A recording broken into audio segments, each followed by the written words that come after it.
Robots Radio. Games, lore, stories, community. Just press play.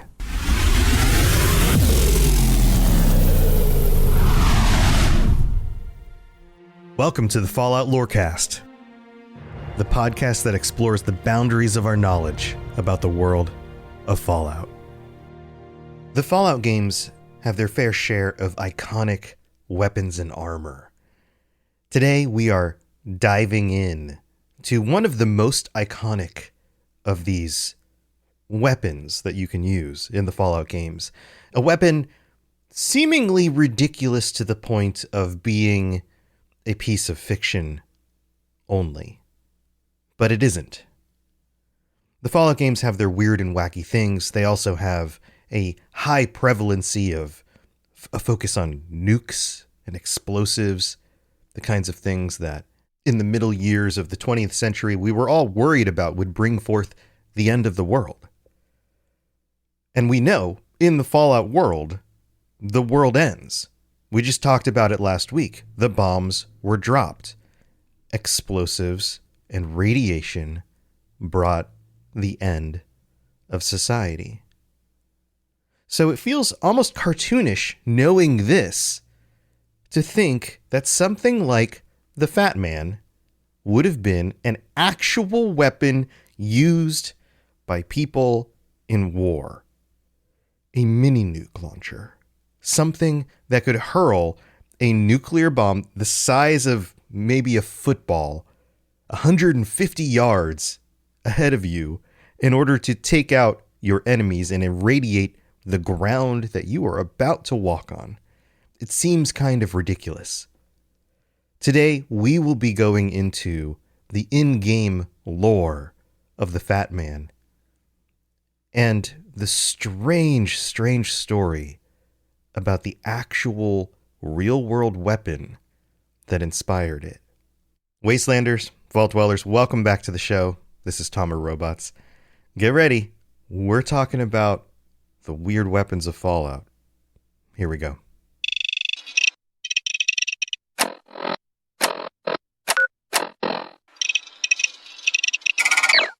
The Fat Man is a tactical nuclear catapult. You heard that correctly.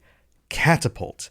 And you can tell by its design. It has kind of this tray that the bomb sits in, and the way it launches is not like a gun being fired out of a barrel. It is something that is flinging this little bomb out ahead of you.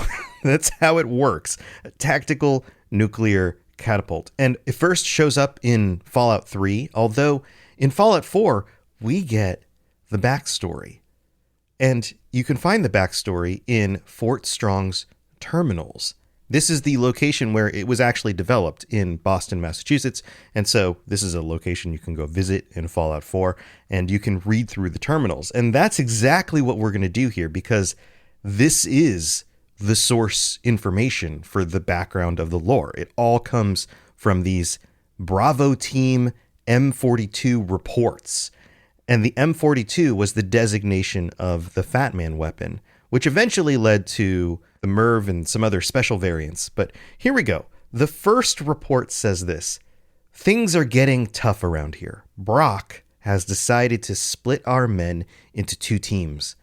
I drew one of the short straws, so I ended up with the M42 Fat Man launcher team, while most of my buddies are sitting pretty upstairs with the T-51B suits. So you can already tell that they are working on multiple projects, weapons, and armor here. I can't even begin to describe what a ridiculous idea the M42 is. A man-portable mini-nuke thrower that a trooper in the field is supposed to deploy at close range. I've been poring over the schematics, and I have no idea how we're going to get this thing to throw a warhead far enough not to kill the soldier unlucky enough to be stuck with these death traps. From the beginning of this report, it is absolutely clear that the in-game workers on the project knew that this is a ridiculous idea.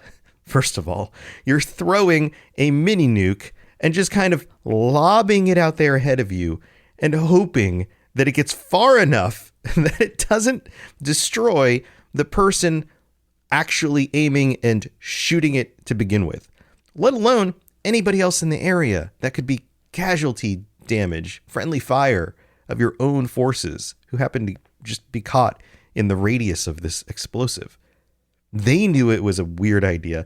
And so you know that the developers knew that this was a silly idea, but they needed to justify it somehow in the Fallout world for this to work, because it's one of those things that's fun.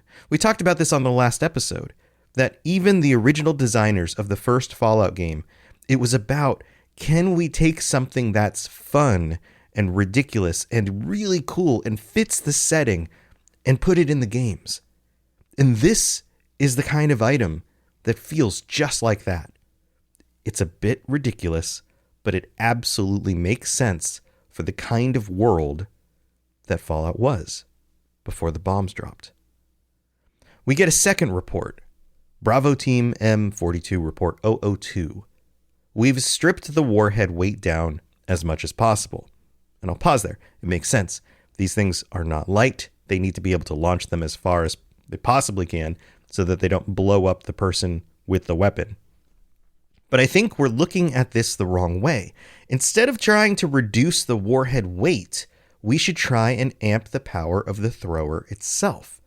I know that means adding weight to an already heavy piece of ordnance, but I don't think we have any choice.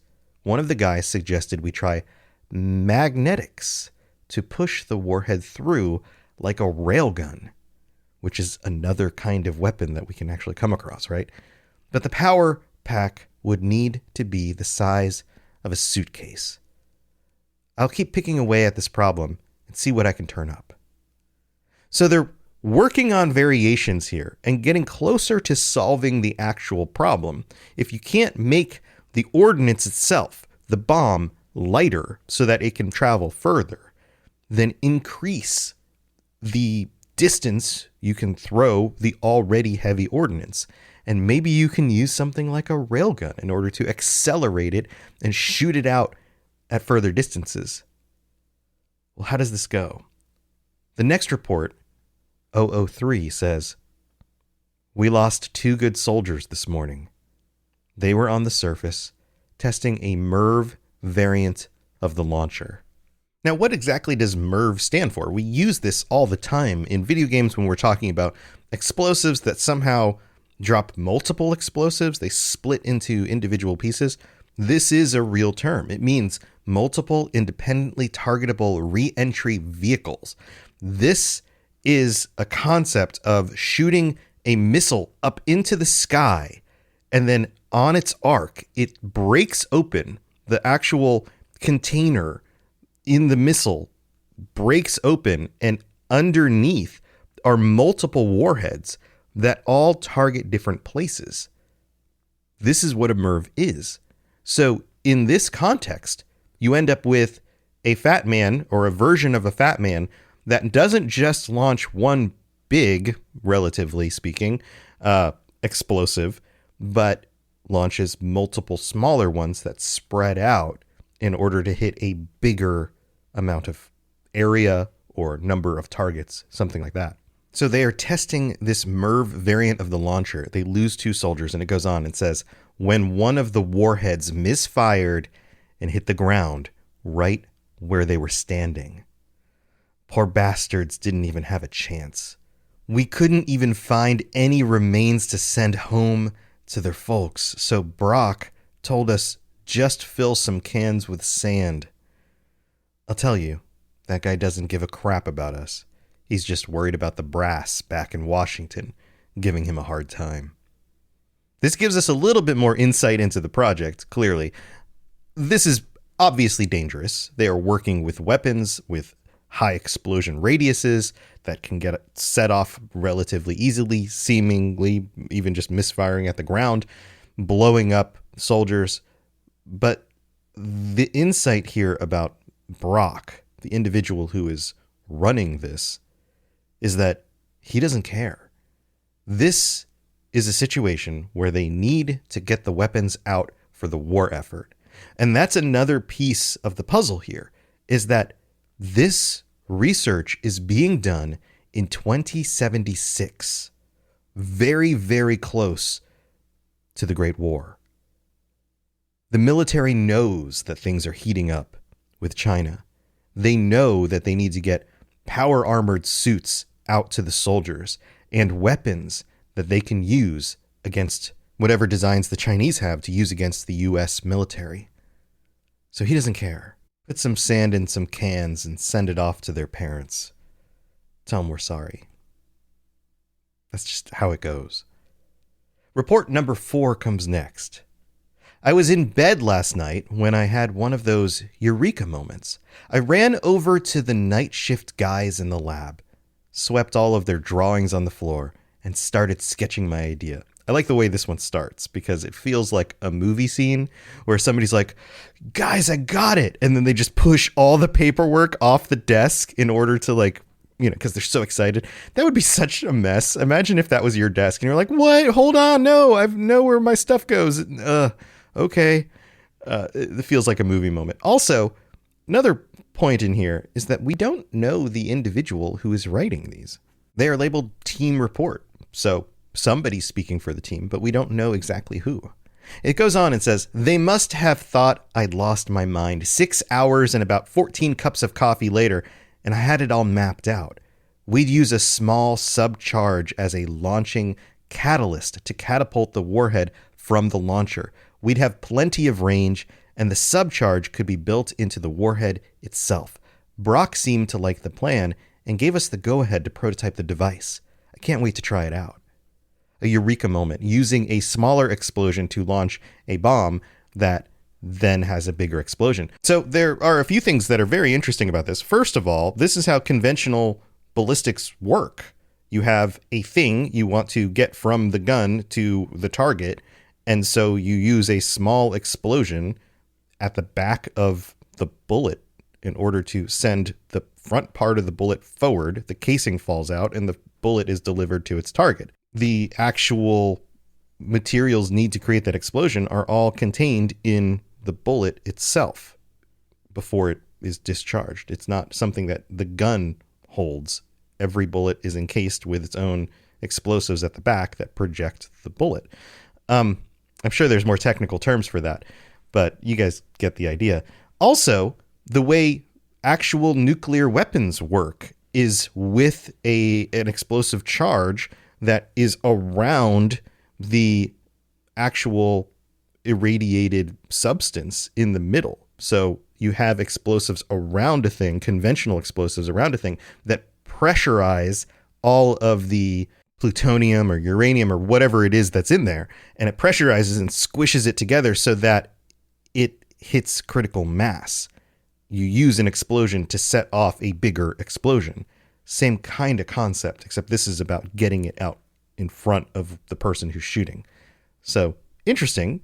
Makes sense that they would come up with a very similar concept that works in both of those regards.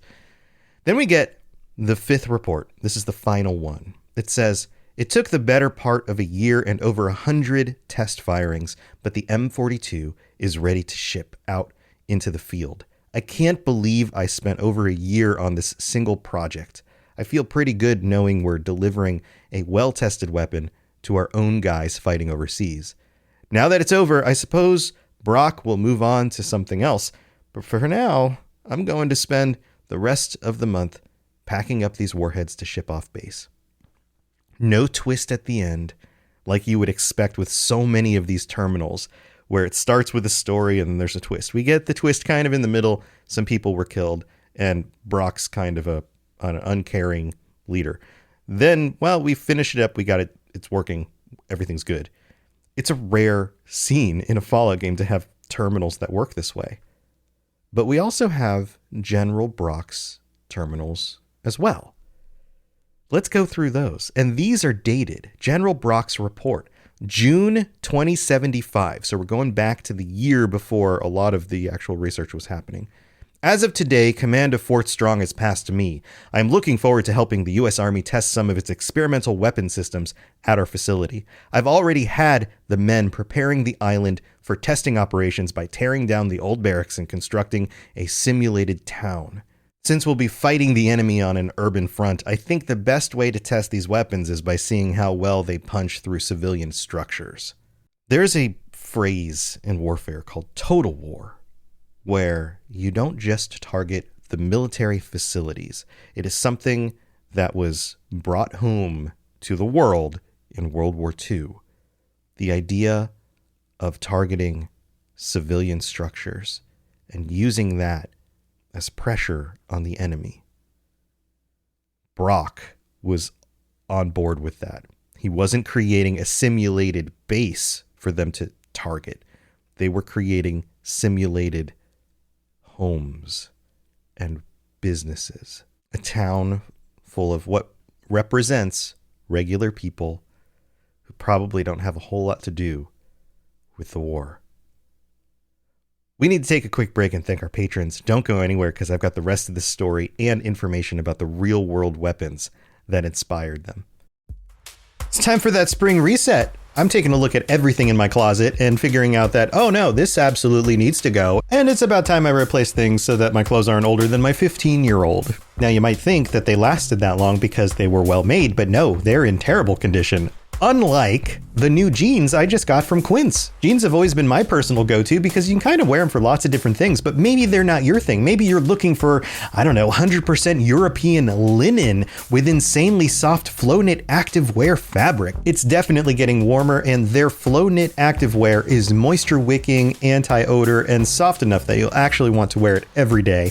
So pick out what you want. You can't go wrong because they have prices 50 to 60% less than similar brands. And like I said before, they are high quality. I continue to wear their clothes all the time, and I know that these new jeans are going to last me a lot better than the other things in my wardrobe. And on top of it, they look great. They're so comfortable. And I spent just as much on the jeans that I am now cleaning out of my wardrobe. So if you're looking for something better, just all around better, go check out Quince. So go do it right now. Refresh your wardrobe with Quince. Go to quince.com/falloutlore for free shipping and 365-day returns.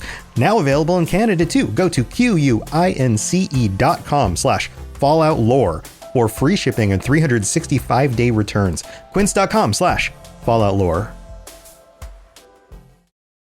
Hello there, old chap. Good to see another of General Atomic's finest, still eager to serve.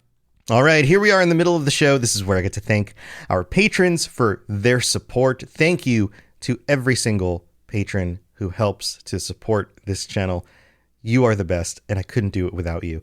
Welcome to any of the new patrons who have signed up in the last month or so. I think it's been over a week since we've had a new one, so I don't have any new names to shout out, but always happy to see new people signing up, and always happy to thank our Sentry bots. These are our tier 5 patrons, Germinator and Sky R. They get shout outs every week. Thank you so much. And thank you to all 79 of our current active patrons. I couldn't do this without you. If you are interested in joining the Patreon and getting t-shirts and stickers, there's some new ones up there. Go look on the Patreon. Just go to patreon.com/falloutlorecast. You can see them. You have to scroll down a few posts because there's some episodes that have come up since I redid the designs, but go look at them. They're helmets based on different types of helmets in the game, and I think they look amazing. I wish I could just get them for myself, but that's not how this works. These are only for patrons.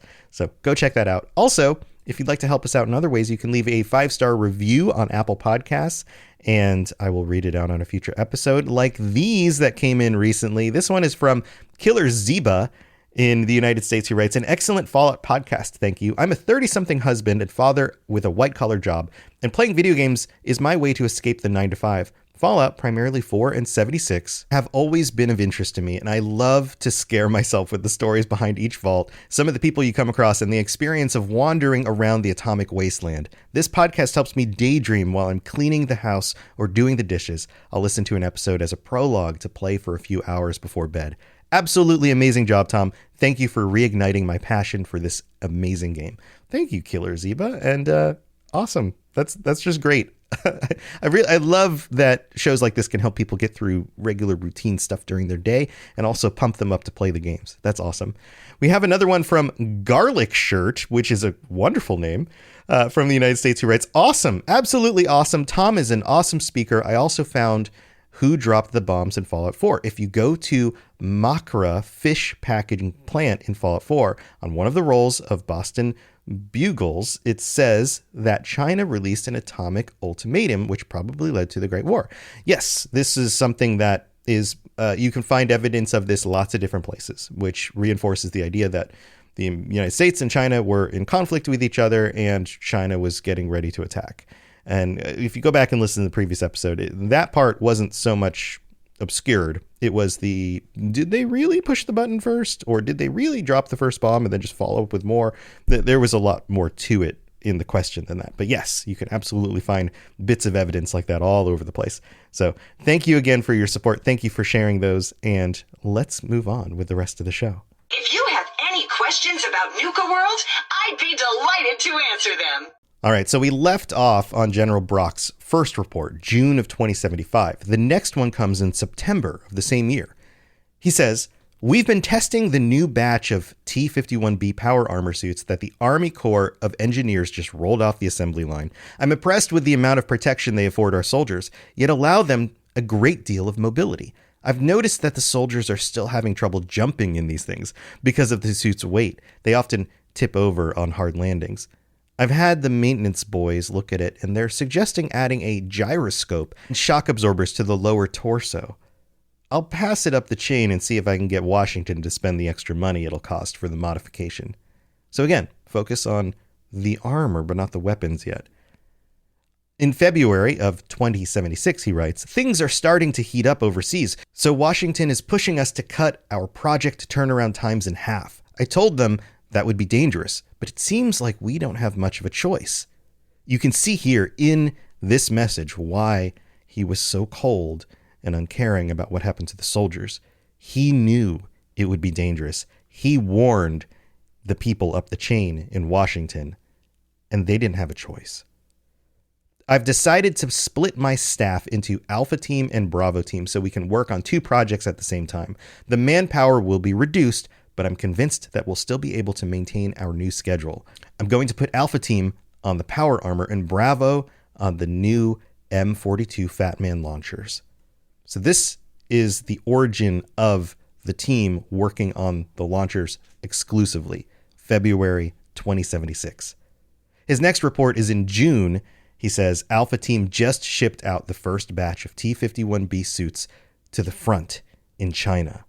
Interesting. This is going to the front right here immediately in June. So things are heating up overseas for sure. Reports are already coming in that the suits are performing better than expected, chewing through enemy tanks and armor like they were paper. Word has it that some of the enemy troops are even surrendering when they catch sight of the power armor troops hauling their 5mm miniguns. Looks like Alpha Team has earned themselves a weekend pass in Boston. So they get to go out and have some fun.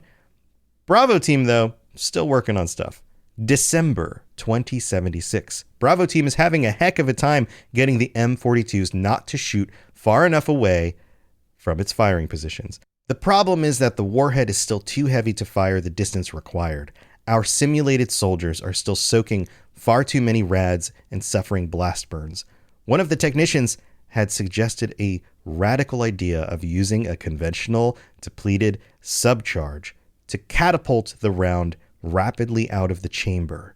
His calculations look sound, so I'm going to let him give it a try. And then the final one from Brock in September of 2077, just a month before the bombs dropped. After a few design setbacks and the loss of one of our testing squads, we've finally perfected the M42 launcher's firing mechanism. Washington has been riding me to wrap this project up, but with a weapon this potent, I was inclined to take my time.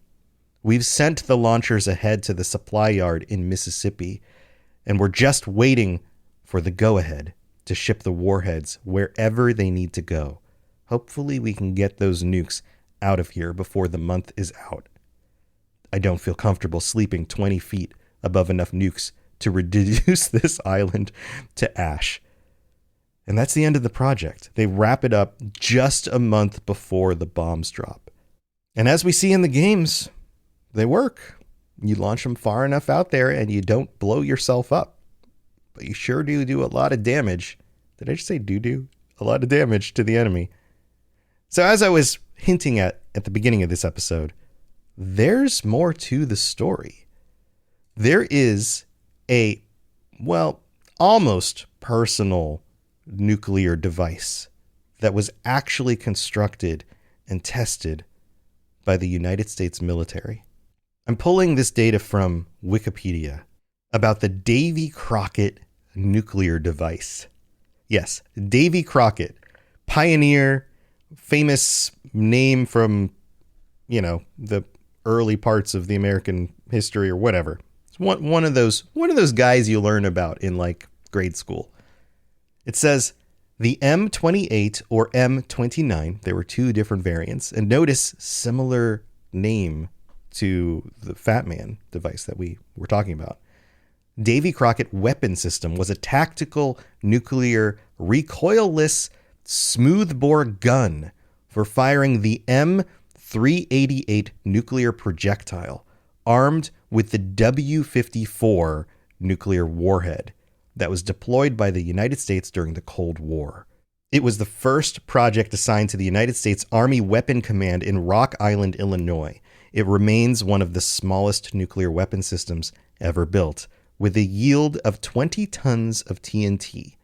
This thing is a mounted system for deploying a small nuclear device.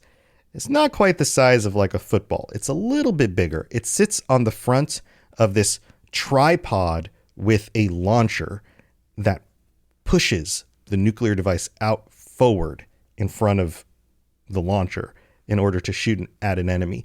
And this device is really close to something the size of which an individual could hold, but it's still just a little bit too big, a little bit too powerful, so it needs to stand on a tripod so that it doesn't fall down, and it's also too heavy for an individual.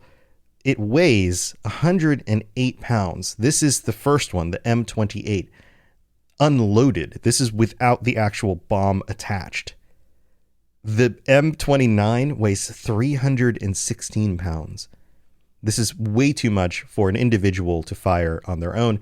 And in actuality, in order for these things to be effective, required a crew of 5 people. Now, you're probably wondering, how far do these shoot? I mean, the original Fat Man went 150 yards. These can fire, the M28 can fire 1.25 miles. That's 2 kilometers. The M29 could fire 2.5 miles or 4 kilometers. Now, this was never used in actual warfare. It was never put out on a battlefield. And there's good reason for that. If you do a little bit of research and you find out the blast radius, remember, radius is from the center of the blast to the edge of the circle. It's not diameter. That's across the entire circle. Radius. From the point of impact of where this bomb would explode to the furthest point of that circle, which would also aim back at the person launching it.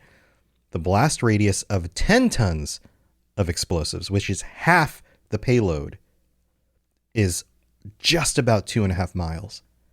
So if you're launching an M28 and it only goes 1.25 miles, the blast radius, you're halfway into the blast radius of the explosive. If you were to launch the M29, you would be right at the edge, 2.5 miles away from where the explosives go off. The crews who were manning these were potentially nuking themselves. This was a problem. Now you might think, we'll just use a different nuke, use something that does a little bit less damage, and I'm sure they went through all of the different options. And remember, this was designed during the Cold War, which means it never actually saw use. This project basically wraps up in 1967, about 5 or 6 years after they started working on this. The actual warhead itself was removed from use from the United States military in August of 1967. The last nuclear-equipped warhead was retired in 1971. Brigadier General Alvin Cohen, Assistant Division Commander of the 3rd Armored Division, while stating the weapon was a significant advance in technical terms and that the laboratory responsible deserved, quote, a great deal of credit, further stated that the United States Army retired the weapon due to the personnel costs associated with it, as well as apparent, quote, great fear that some sergeant would start a nuclear war. That's it. That's it right there. These were still nukes. Small ones, but still nukes. One of these going off in the Cold War could have triggered a response that led to the end of civilization.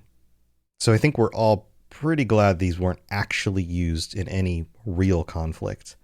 There are some other details here about the Fat Man that I wanted to go over, some fun little Easter eggs and things. Of course, the Fat Man is named after the actual Fat Man and the Little Boy, the 2 bombs that were used in World War II. I think most people probably picked up on that. It also uses a similar launching to the Piat launchers of World War II. These were anti-vehicle weapons that basically were like little catapults that kind of did the same kind of thing and worked that way. Also interesting of note, the bell heard after reloading is actually the lunch bell at Bethesda. Somebody just recorded the lunch bell and used that as a sound in the game, which is pretty cool.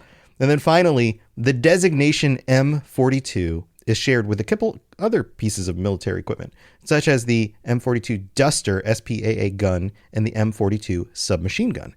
So there you have it, the Fat Man and the real-world Davy Crockett.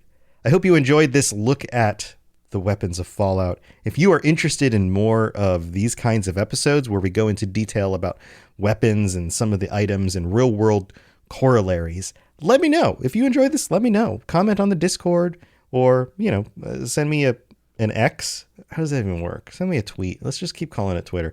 But thank you for being here. Have a wonderful rest of your week and stay safe out there. Try not to launch any nukes unless you're in the video game. Then launch them all you want. All right. Talk to you next time. To plug into everything else we're doing, check out robotsradio.net. Reach out to me on Twitter at robots_radio. Check out the Robots Radio Rocket Club, where you can join me and a bunch of our other creators creating your podcast, starting a new podcast, or helping your current podcast grow. There's more information about that on robotsradio.net as well. And you can always talk with us and the entire community, over 2,000 people on the Robots Radio Discord. Come join us. We'd love to chat with you. See you guys next time.